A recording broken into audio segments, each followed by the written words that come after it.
Hi everyone, my name is Charlie and thank you for joining me today for a new wool gathering video.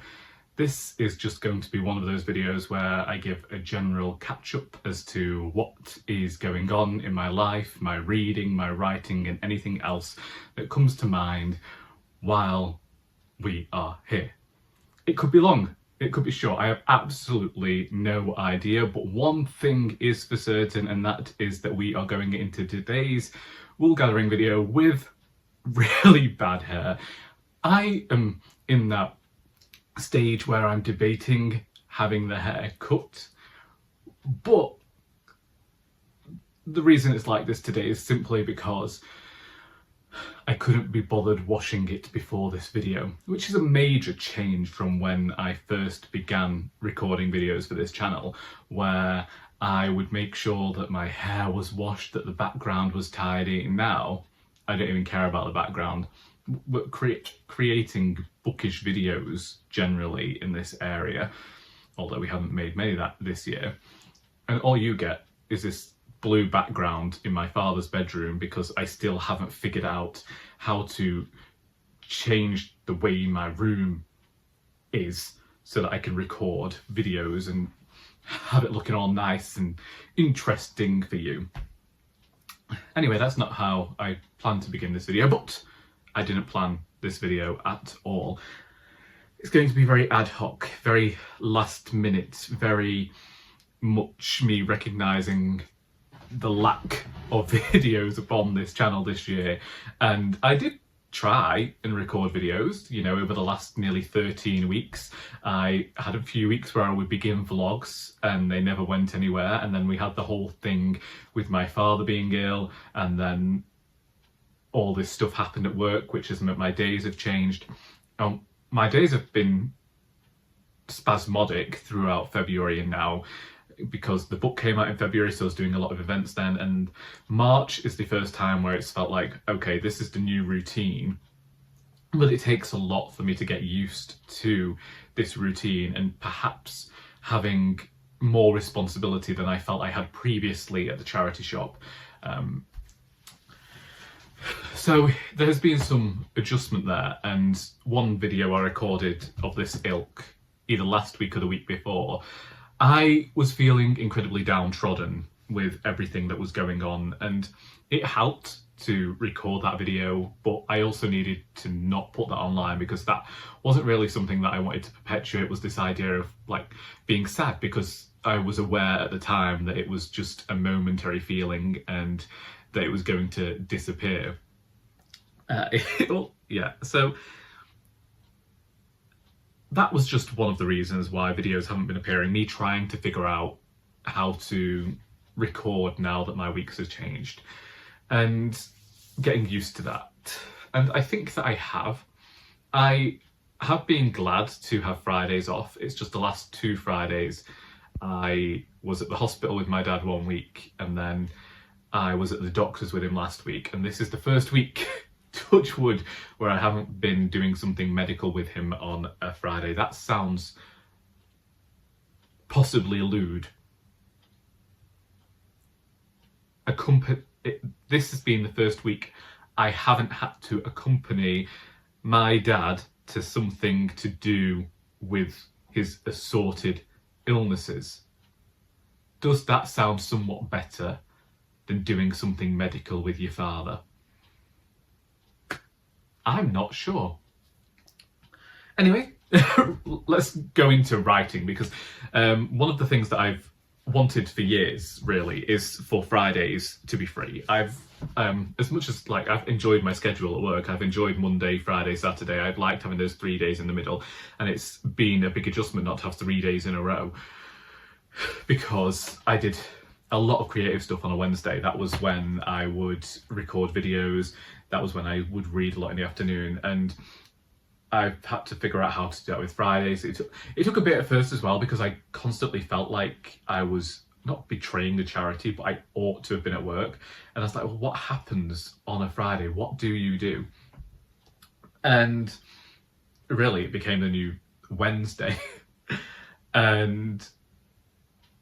But one reason that I've wanted to have this day off for a while, Fridays I felt would be a good day for me because I have the writers group on a Thursday afternoon and regularly would leave the writers group having all this creative energy and not having anywhere to put it because I would be in work the next day, and I'd wake up the next day wanting to be creative on the Friday because, you know, I'd kind of geared myself up for it and then couldn't because of being in work. So it has worked out getting up on a Friday morning and immediately sitting down and getting writing done and saying to myself, right, I'm going to do 1,000 words, and then once I've done those 1,000 words I can go about my day, which is what I did today.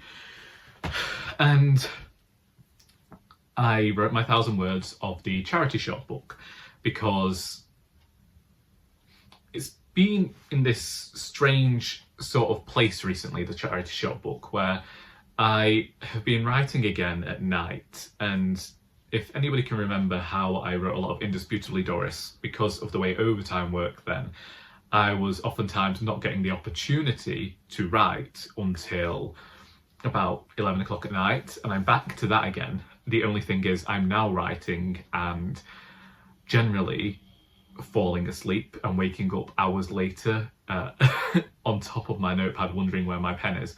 And that is something that happened earlier this week. I woke up at 3:10 and thought, my goodness, the lights are on around there, the dog's looking at me funny, and I'm just like, yeah, I didn't expect that to happen. But that's meant the way I've been writing hasn't been sequential. It's been, right, we'll write this scene now, or whatever I feel like. It's all been within the same chapter, but if I found something difficult to get through, I've moved on to the next part.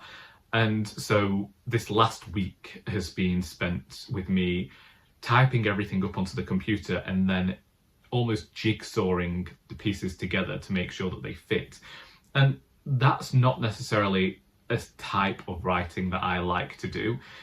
It's something that I have done in the past, and so it's something that I have done in the past. I have written scenes and then jigsawed the parts together and felt like, yeah, this was a great way of doing things.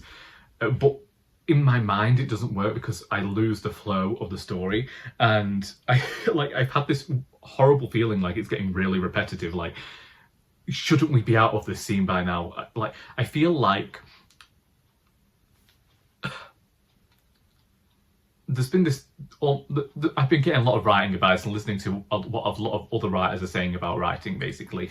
And somebody was like, every sentence needs to have a purpose. Every chapter needs to have a purpose. Every paragraph has a purpose. What is your purpose with this sentence? Where are we going? And unfortunately, I think that's to the detriment of my writing sometimes, because I'm like, it's not that it's aimless, but I don't go into it thinking this is the purpose. This is what we're doing. Like, honestly, I'm just trying to get through the scenes as they're planned. But we have got 18,000 words written, and that feels like a lot. It's not. I'm aware that for some writers, that's only 9 days. That's 9 days worth of writing, and the amount of time it's taken me to get to this feels incredibly long. And I have had plans to take part in the Society of Authors class, a workshop this morning, which was to do with creating a writing routine, and unfortunately the link got sent to me too late, which I found hilarious because I thought that this was like supposed to be synonymous with time management, and it didn't arrive until 2 minutes before the thing was due to begin. And my brother and dad had just got home. It's like they want a cup of tea, they want to get breakfast, and also they're leaving, and they're supposed to be driving me to take Sal for a walk. So luckily they're all available to watch afterwards, and it was free anyway, but it did make me chuckle that it arrived so late. And yes, I am still drinking out of a Christmas mug in March. It's the biggest mug I own. Anyway, I'm actually enjoying the process of writing the charity shop book again. I had to figure stuff out, so I reread Emotionally Weird for the second time this year, because this was the book that I read and it helped me to inform the creation of the book back in the day. I'm saying back in the day, it's 2 years ago. And I know that there's this almost, well, there's a first person narrative, which is the voice of the charity shop, which is going to give some history of the charity shop and maybe some bits and pieces that are related to the novel, but they're not to do with the main character. The main character is Martin. He's this young man working at the charity shop. It's a bit of a black comedy, a comedy of errors. It's dealing with a young man trying to find relationships and just messing things up. And it's also got these bits which are written in a radio play format. And originally this was going to be used to have customers from the charity shop interact with each other. So far I have Lilac and Badger talking to each other, and this is just because, you know, you might not know your customers' names, but you have a characteristic that you pick up on. And so I'd written this one scene between Badger and Lilac, which was giving this sense of what's going on outside of the narrative, and then over time it was going to be picked up upon that it's related to what's going on within the main narrative. And I've been struggling to figure out how to do this conversation between Martin and Evie, and then Martin and another character. And it just came to me to write that in the radio play format. And I tested it with the writers group yesterday, and they seem to be okay with it. So if I reach a point where I feel like I'm going to use the radio play bit and it's going to work better in that way, just because I feel like I'm very good at giving people an idea of people's character through dialogue, then I'm going to do that. If we're solely in Martin's head and it's okay just to have the dialogue, then fine. But for whatever reason, it just came to me to do these two conversations in the radio play format and insert them into the novel, and it helped me move on to the next part of the scene, and I liked it. It suited my sensibilities. It worked with this whole idea that I got from Kate Atkinson anyway, with Emotionally Weird, of recognising that the fiction is a fiction, but also it's, you know, it's showing another part of my writing that I never get the chance to share. I wrote an entire radio series that got rejected by the BBC, and then got rejected by a local radio, and I nearly won an award with that, but we've talked about that before, why I didn't, and some nepotism that went on that prevented that from happening. But I'm over it now, and also because the person who beat me is dead. But that just sounds awful. But I've always admitted I am a terrible human being.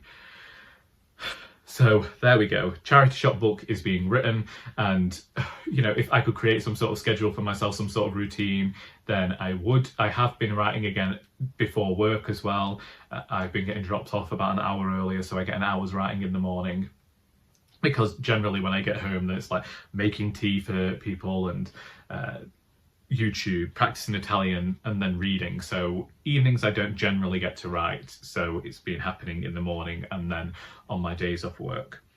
Reading wise, I had a reading slump throughout February, which is one of the reasons why I didn't make many videos, and I didn't really talk about being like, what is the point of talking about not reading? Really?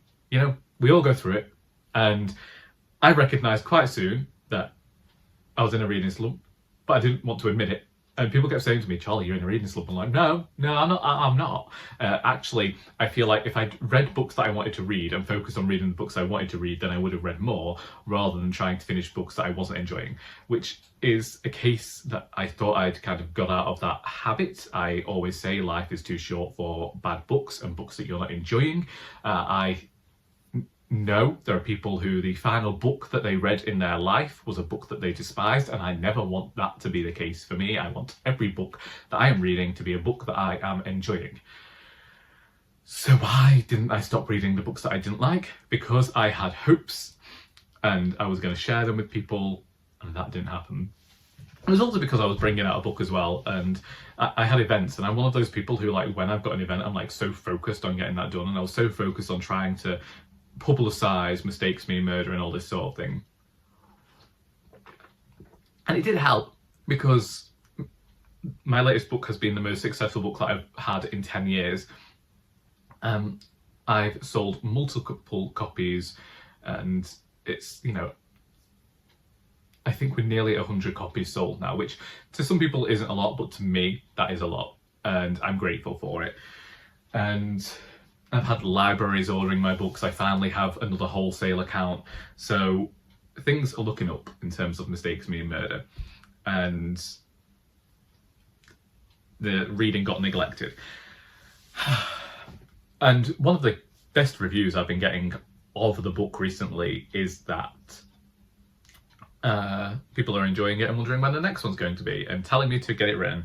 So I have got one of the perspectives planned. This book is going to have 3 different perspectives. As anyone who's read Mistakes Me Murder knows, there are 2 perspectives in that one. There are going to be 3 in the 3rd book, and I've planned one of them. So that's that sorted. Sorry, I'm trying to tell if it's the wind outside or whether there's a vehicle coming up the road. But the plan is to finish writing the charity shop book, hopefully getting that finished sooner rather than later. I'm also working on a second poetry collection, but that's been getting worked on for about 2 years now anyway, and the last one took 10 years, so hopefully this next one doesn't take that long. And then it will be the 3rd Alice Valentine book, Valentine and Featherstone Mysteries. And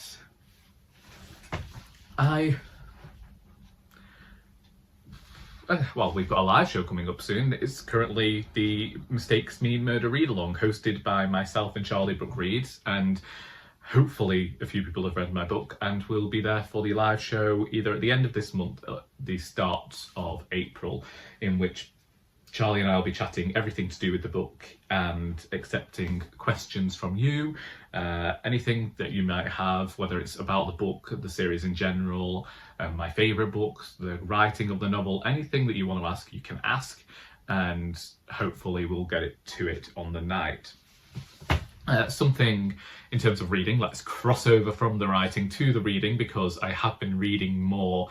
In March, I have been carrying a book everywhere with me because I found out that the pocket on the jacket I wear for spring can fit an entire paperback in. Only a slim volume, but it's a large enough pocket that I can just whip a book out and read. And the number of waiting rooms I've been in recently, that's proven quite good.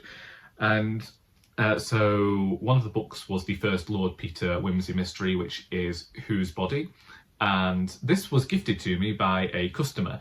So she was doing this whole thing where she read A's to Z's of authors, and she changes her mind and she has all these things of how to read, and she's read a lot of books in doing that, and Lord Peter Wimsey, the Dorothy L. Sayers series, was one of them. And I had to say I didn't particularly care for this first book, but I wanted this on the recommendation of Sarah at Hardcover Hearts, and she told me to read a later book in the series, but I decided to do it in order. So I read the first one, and there are aspects of the book that I did enjoy, and one of those was that it did deal with the post-traumatic stress that soldiers were feeling during the after effects of the First World War, and I hadn't really seen that within this era of crime fiction, so that was enlightening for me, and I was glad to see it, especially as it came as such a shock within the narrative. And the only part I didn't like was that once the mystery had been solved, everything was this, the final chapter was just this confession from the guy who did it, and then the book ended. However, I think that really I was seeing the beginning of this genre at this point, so I'm not going to be too mad at the book. And then another author I have been reading is Anne Cleeves, and this is Come Death and High Water, is the second, which features George Palmer Jones and his wife. The first one is A Bird in the Hand, which was Anne Cleeves' first book. And the reason that I've been reading these books is because my friend Joy, who I've talked about a lot on this channel, has been reading Anne Cleeves. And so I read A Bird in the Hand because the book got donated to the charity shop. And then I found the first Vera book at the library. So I read The Crow Trap from last Thursday to this Monday, and I was thrilled because that was a 500-page book, and now I've gone into Come Death and High Water. We'll hopefully finish that today, and then I've got the next Vera book to read. So anyone who's watching who doesn't know, Anne Cleeves wrote the book series that inspired the television shows Vera, Shetland, and, well, the Matthew Venn mysteries, but the first one is The Long Call, and I don't know whether there's going to be another series, and they're all going to be called that. But yeah, what I've been enjoying is the way that and Cleeves wrote The Crow Trap, which was each part followed a different character. And so you had Rachel, and then the next part was a different character, and the next part was a different character, but it covered the same time span. And that really worked for me. It was one of these weird coincidences that I was happy for in terms of planning of another book, because I think sometimes reading as a writer is really important, and if you can see how another writer has done something, it might work well to inform the way that you do something in future. And reading The Crow Trap, it helped me, and it came at the right time for planning, serving. I nearly gave the title away. You might know one word of the title, but we'll leave that there.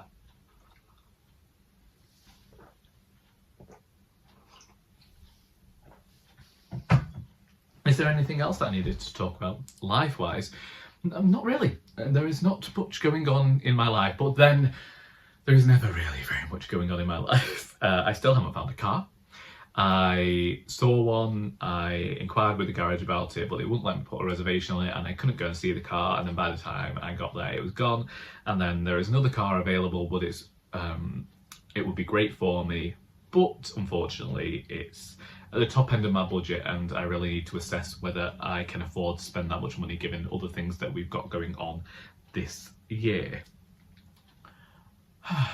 Anything else I've told you about work? The dog. Sally is currently asleep in my bed.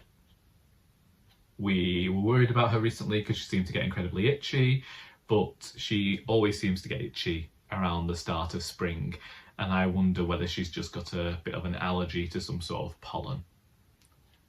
But she's stopped scratching now, and she seems content.